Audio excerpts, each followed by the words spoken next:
दोस्तों, welcome to this episode of the weekly market analysis. अभी previous week में हमने बात किया था कि मार्केट ने एक ब्रेकआउट दिया जो पिछले 4 महीने से रेंज में चल रहा था, और वो ब्रेकआउट ऊपर की तरफ दिया और हमने डिस्कस किया था कि अब ये ऑल टाइम हाई की तरफ बढ़ सकता है। वैसे ही वो प्ले आउट हुआ और इस वीक में जो कि वीक खत्म हुआ है उसके अंदर market previous all time high से करीब 3-4 पॉइंट ऊपर बंद हुआ। अब ये एक नया इंटरेस्टिंग एक मोड़ पर मार्केट अब है। क्या यहाँ से और ऊपर जाएगा, कितना ऊपर जा सकता है, या वापस रिट्रेस करेगा यहाँ से, जैसा कि कई बार ऑल टाइम हाई छूने के बाद में मार्केट करता है, वहाँ पर प्रॉफिट बुकिंग होती है, सेलिंग होती है।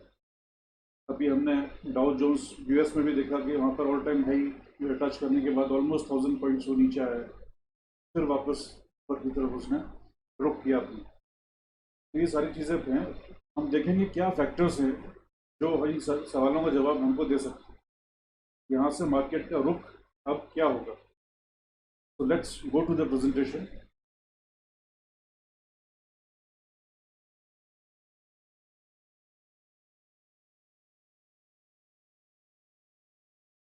Before we go to the analysis of the Nifty movement and the market factors, ये जो प्रीवियस वीक के हमारे जो स्टॉक्स अंडर डिस्कशन थे उसका एक परफॉर्मेंस एक रिव्यू हम देख लेते हैं। तो हमने कोटक बैंक बोला था, हमने फर्स्ट टारगेट उसका 1805 दिया था, दैट हैज़ बीन अचीव्ड। हमने एल तो बोला था और उसका फर्स्ट टारगेट 1520 था, वहाँ तक अभी नहीं पहुँचा है, लेकिन ऑलरेडी जिस प्राइस पर अभी है वहाँ पर हम 4% रिटर्न ले चुके हैं उसको। हम चाहें तो एग्जिट भी हो सकते हैं, या अगर रखना चाहें तो नेक्स्ट जो हमारा टारगेट है वहाँ पर भी ये पहुँचेगा कुछ दिनों के अंदर।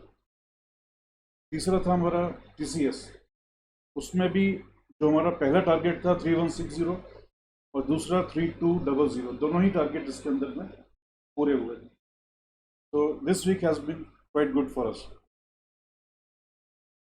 Now coming to the Nifty and the overall market. तो कोविड सिचुएशन में तो हम देख रहे हैं कि डाटा इम्प्रूव हो रहा है, सिचुएशन इम्प्रूव हो रही है, और उम्मीद है कि ये ग्रेजुअली इम्प्रूव होती जाएगी। अब इसमें हमारा जो FIIs और DIIs की जो एक्टिविटी है, पूरे मई के महीने में FIIs ने नेट करीब 8,500 करोड़ की सेलिंग करी। उसके अगेंस्ट में DIIs की बाइंग बहुत कम थी, 1800 करोड़ के आसपास। तो ओवरऑल DIIs FIIs का भी जो है सेलिंग बरकरार है। ये सेकेंड मंथ है उनका जिसमें इन्होंने सेलिंग किया है।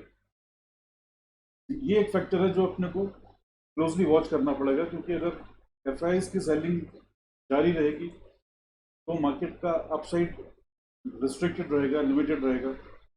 और अगर ये सेलिंग रुकती है और बाइंग में कन्वर्ट होती है तो ये मार्केट कहीं ज़्यादा ऊंचे लेवल्स देखेगा। So we can expect in the June series even the level of 16,000, provided the FIIs turn into net buyers। पर उसके लिए कुछ अच्छे सिग्नल्स, संकेत हैं उसके लिए कि वो ऐसा हो सकता है। पहला कि हमारा रुपी काफ़ी मजबूत होता जा रहा है, जो इंडिकेशन है कि डॉलर्स आ रहे हैं इकोनॉमी के अंदर में, उसमें काफ़ी कुछ इन लोगों के भी होंगे जो कि यहाँ पर इन्वेस्ट करेंगे इस मार्केट के अंदर में। दूसरा, बाइडन ने जो बजट अभी अनवील किया है उसमें उनका 6 ट्रिलियन का बजट का प्लान है, जिसमें मेजर फोकस उनका इंफ्रास्ट्रक्चर पर है।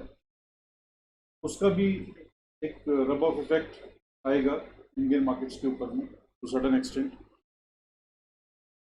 जो हमारे दूसरे जो पैरामीटर्स हैं जो मार्केट को इम्पेक्ट करते हैं हमारे इंडियन मार्केट को, जैसे कि हमने US 10 ईयर बॉन्ड यील्ड आप देखेंगे बिल्कुल रेंज बाउंड है।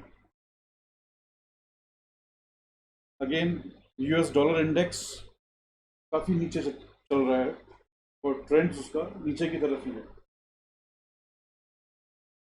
तो ये दोनों ही फैक्टर्स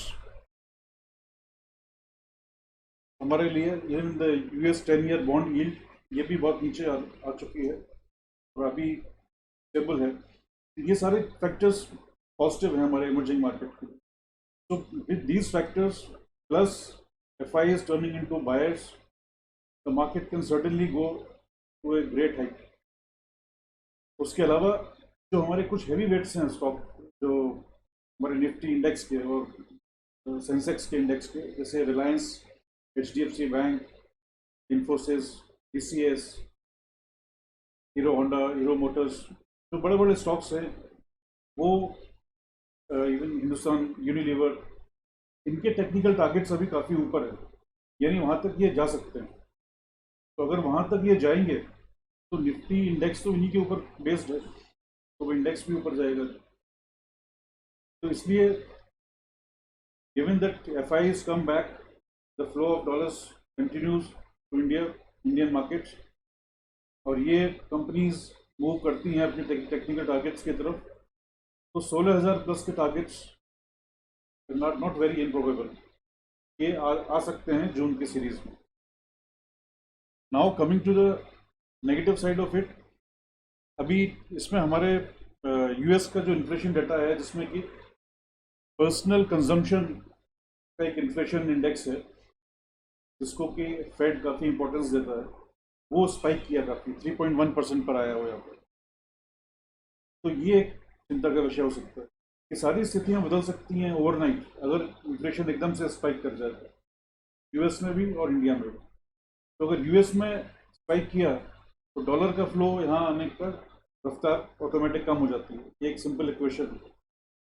तो this has to be watch very carefully. दूसरा, जो पेपर टॉक्स, ये एक सुगबुगाहट शुरू हो गई है वापस फेड में। पेपर मतलब कि जो अभी पैसा डाल रहा है US इकोनॉमी में fed through bond buying. Bond buying का मतलब है कि वो इकोनॉमी में पैसा डाल रहे हैं, बॉन्ड बाय करते हैं, वो पैसा इकोनॉमी के अंदर जाता है, तो उसको कम करने का एक बात चल रही है। अगर वो कम होगा तो सन 2013 में इस तरह की बात जब हुई थी तो वापस मार्केट्स काफ़ी नीचे आए थे। तो अगर ये चीज़ गति पकड़ती है, स्पीड लेती है, तो हमारे मार्केट्स के लिए नेगेटिव ये फैक्टर साबित होगा। तीसरा है हमारे अभी जो Q1, इस फाइनेंशियल ईयर का जो Q1 है, अप्रैल टू जून, इसके GDP नंबर्स अभी आने वाले हैं इस हफ्ते। प्लस जो हमारी PMI है, परचेजिंग मैनेजर्स इंडेक्स, जो दिखाता है कि हमारी इकोनॉमी कॉन्ट्रैक्ट हो रही है या एक्सपेंड हो रही है, ये डाटा भी अभी इस हफ्ते में आने वाला है। प्लस हमारे ऑटो सेल्स के नंबर्स आते हैं एवरी मंथ एंड में। ये सारे फिगर्स जो हैं डिटरमाइन करेंगे कि हमारे मार्केट्स कैसे रिएक्ट करते हैं। इवन RBI की जो मॉनेटरी पॉलिसी है वो भी नेक्स्ट वीक में शेड्यूल्ड है। तो इसमें जो मेरा असेसमेंट है कि करीब करीब 10% की ग्रोथ इकोनॉमी में, इन GDP में मार्केट ने फैक्टर की हुई है। अगर उससे बेहतर आएगी तो वो प्लस पॉइंट होगा मार्केट के लिए, अगर उससे कम आएगी तो वो नेगेटिव होगा। तो इस डाटा पे अपने को नज़र रखना है, हाउ इट पैंस आउट। अब निफ्टी टेक्निकल्स की बात कर रहे हैं अगर, तो आप ये देखेंगे कि यहाँ पर प्रीवियस टू प्रीवियस वीक में काफ़ी बड़ी एक ग्रीन कैंडल बनाई थी, और उसके बाद में अब इस प्रीवियस वीक में फिर एक ग्रीन कैंडल बनाया उसने। अब यहाँ पर जो हमारा एक रेंज है ट्रेडिंग का, वो है 15,000 से लेके 15,800। उम्मीद है कि अभी कम से कम नेक्स्ट वीक में निफ्टी इस रेंज में ही चलेगा। तो उसका मतलब ये है कि हमको जब रेंज के नीचे वाले हिस्से में आए तो हमको खरीदना है, और जब ऊपर वाले हिस्से में जाए तो हमको बेचना है। और 15,550 के ऊपर एक ब्लू स्काई जोन है, क्योंकि वो तो ऑल टाइम हाई के ऊपर है। अब वो उससे कहाँ जाएगा, it is a matter of speculation. उसमें एक फैक्टर पर आपकी नज़र जाना जरूरी है, वो है विक्स वोलेटिलिटी इंडेक्स, जो हमारा फियर इंडेक्स होता है। That is 17.4। It has come down heavily, around 12-13% का गिरावट इसमें आई है। और ये जब ऐसा होता है तो इट शोज़ के मार्केट में फियर नहीं है, मार्केट के अंदर में वॉलेटिलिटी बहुत मिनिमल हो चुकी है और ये एक बुलिश साइन है। सिमिलरली पुट कॉल रेशियो में हम देखेंगे मंथली सीरीज में पुट कॉल रेशियो 1.52 का है, विच इज स्लाइटली बुलिश से। तो इंडिकेटर्स तो ज़्यादातर बुलिश सिग्नल ही दे रहे हैं और हम देख रहे हैं कि ब्रेकआउट भी हो चुका है इस नैरो रेंज से। तो ब्रेकआउट जब होता है तो एक डिस्टेंस तक जाता है वो, तो इतनी जल्दी ख़त्म नहीं होता है। लेकिन इसके अंदर एक चीज़ मैं आपको कहना चाहूँगा इन टर्म्स ऑफ ट्रेडिंग के लिए जो हमको डिसीजन लेना है, मैं आपको डेली कैंडल का जो चार्ट है ये आप देखेंगे। यहाँ पर अपनी गोल सर्कल के अंदर देखेंगे ये गैप क्रिएट हुआ है, ये 2 दिन के बीच में जब गैप अप ओपनिंग हुई है गैप क्रिएट हुआ। तो गैप की एक अपनी थ्योरी है और ये देखा जाता है कि मैक्सिमम केसेस में जब भी गैप क्रिएट होता है तो वो गैप फिल भी होता है। तो गैप फिल होने का मतलब कि मार्केट एक बार तो इस गैप को क्लोज करेगा, यानी कि नीचे आएगा। तो नीचे के लेवल क्या है, वो है 15,340 के आसपास। ये अगर यहाँ पर मार्केट आ जाता है, अभी 15,435 पर बंद हुआ, अगर 100 पॉइंट नीचे आता है, 100-125 पॉइंट, तो वो एक मौका होगा हमारे पास खरीदने के लिए, एंटर करने के लिए। और अगर 300 को तोड़ के नीचे चला जाता है तो फिर हमको वेट करें कि भाई वो कम से कम जो उसका सपोर्ट है, मेजर सपोर्ट है 15,000 पर, उसके आसपास आए, 15,000 15,100 के बीच में, तब हम उसमें बाइंग करें। तो मुझे उम्मीद है कि ये एक मौका देगा हमको 15,340 के आसपास एंटर करने का, खरीदने का। और बाकी जो सिग्नल्स चूँकि बुलिश हैं, तो मेरा मतलब उसमें डिसीजन यही होगा कि अगर 15,350 15,340 के आसपास आता है तो वी शुड बाय। इसके अंदर एक और चीज़ जो आपको मैं बताना चाहूँगा, ये जो अपमूव हुआ है, ये जो ग्रीन कैंडल आप लास्ट फ्राइडे की देख रहे हैं, इसमें मेजर कंट्रीब्यूशन सिर्फ एक स्टॉक का रहा, दैट इज रिलायंस, जो ऑलमोस्ट 6% बढ़ा है।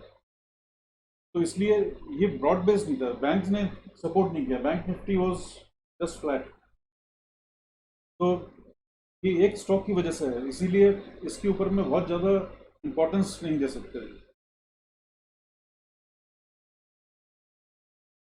बैंक निफ्टी आप देख सकते हैं कि most of the stocks banks के फ्लैट रहे पिछले हफ्ते में, और एक प्रीवियस वीक में एक बहुत बड़ी कैंडल बनाई थी 2200 करीब पॉइंट्स की। उसके बाद में इस वीक में निफ्टी एक बैंक ने एक फ्लैट परफॉर्मेंस दिया। अब यहाँ पर क्योंकि वो 35,000 के ऊपर ही बंद हुआ है, तो अगला टारगेट उनका 35,600 और 36,000 होगा। पर मेरा असेसमेंट ये है कि अभी इस हफ्ते बैंक निफ्टी वेट करेगा आरबीआई की मॉनेटरी पॉलिसी का डिक्लेयर होने का। नॉर्मली बैंक निफ्टी जब कभी आरबीआई की मॉनेटरी पॉलिसी आने वाली होती है तो वो ज़्यादा मूवमेंट नहीं दिखाता है। इसके पीछे फिलोसफी ये होती है कि वो नेगेटिव भी हो सकता है, पॉजिटिव भी हो सकता है डेवलपमेंट उसके पॉलिसी के अंदर। तो people like to wait and watch rather than कोई उसके ऊपर में इन्वेस्ट करने के लिए कोई डिसीजन लेने से पहले।